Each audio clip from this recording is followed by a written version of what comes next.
Howdy, guys. It is time to talk about another watch. This was loaned in from a friend, Ross, who works with a lot of different watch companies and has sent me a second watch he sent me from a lot of different companies. So we'll see. He kind of loans one in at a time, and I do videos, and then we ship them back, and away we go. So this is from the Ugly Watch Company, and it's really not an ugly watch.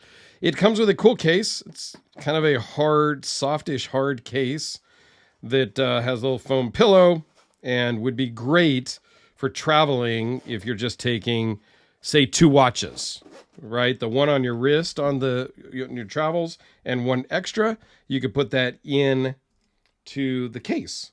And I notice there's a little bit of something on here. So we'll just wipe that off.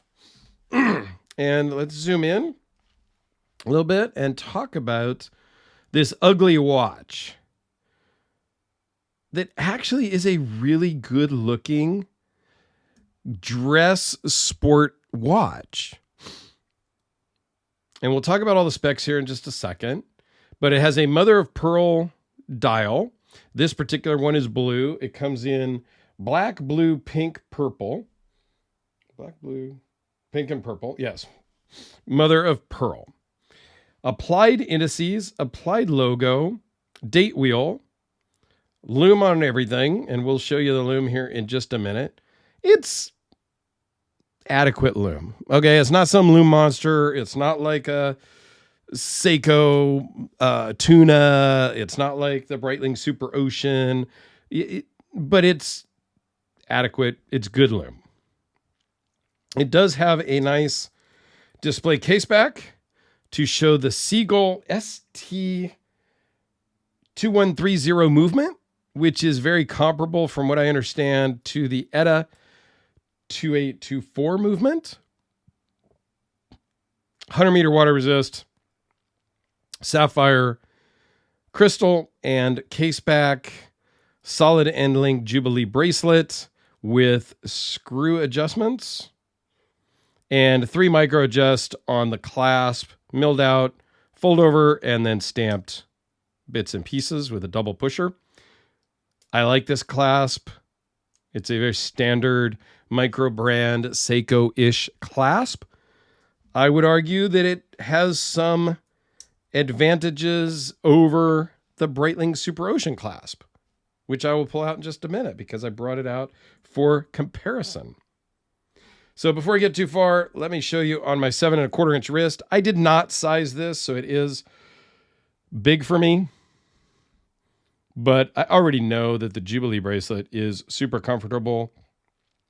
And at 41 millimeters, this is going to wear great.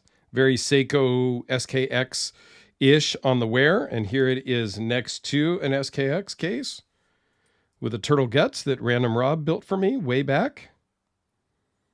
Very comparable on the Jubilee bracelet. And, you know, just to give you a size comparison of the 41 versus the 42 millimeter. Okay, so this is a 41 millimeter case. The lug to lug is 47.28. The center links are a little bit wider. Lug to lug, or the lug width, is 22 and tapers down to 18 millimeter. The overall thickness is 11.5 millimeter. Flat sapphire crystal. Talked about the movement, the ST2130.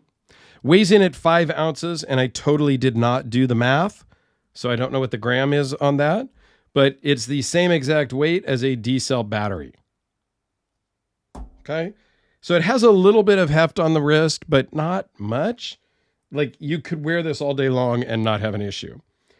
100-meter water resist, BGW9 as the loom, 48-ish hour power reserve, and a 6 millimeter crown. I wish the crown was a little bit bigger. That's just in general for me on most watches. You can always have a little bit bigger purchase on the crown. The crown, it is a screw down crown, but it does not really have a good pop. So you're not really sure when it disengaged. And the wind is not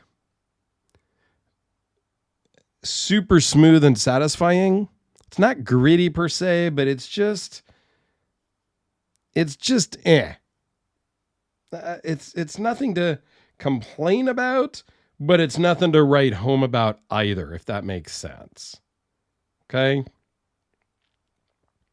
So, as I said, I did bring out a couple of other watches to compare it to. Here it is next to the 42 millimeter Breitling Super Ocean and the 42 millimeter SKX, just to give you an idea. And then I also brought out the Rolex Air King at 40 mil.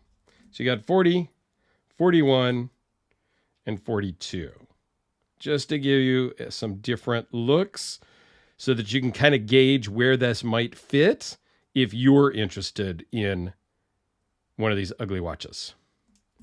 So when I talk about the Clasp versus the Breitling Super Ocean, this is very much a Seiko SKX style, or pretty much any Seiko's style clasp over the Breitling. The Breitling is also milled out. The Breitling does not have any pushers. It's just kind of a friction clasp. And the fold over, you have to really dig to get in and get it undone. And I always feel like I'm going to rip off my nail. And then you just got to pop it out. So this runs $500 right now, $499, and I'll put a link to their website down below. I think some are ready to ship now, the colors, and some are going to be ready in July, I think. And this is like $5,000. I like this clasp better. Now, I wish it had 4 micro adjusts, not just 3. I think there should always be 4 on a clasp. But I like this clasp better than this clasp. So they're doing it right on the micro brand side by having a good clasp and a very comfortable, super flexible Jubilee bracelet. So all in all, I think it's pretty cool. Let's kill the lights. Let's pull everything out. And I did not blast anything with the UV light yet. This is just straight from the studio light. So let me give it a quick blast. And hopefully that doesn't blind everybody here, but I want to just really kind of give you an idea. So the ugly watch, totally adequate. The Air King is really the Loom monster here. No, not really. You get what you get. The Breitling really does kill it here. And the Seiko is really good also. So thanks for watching, guys. Go check out the link down below if you're at all remotely interested in an ugly watch that's not ugly.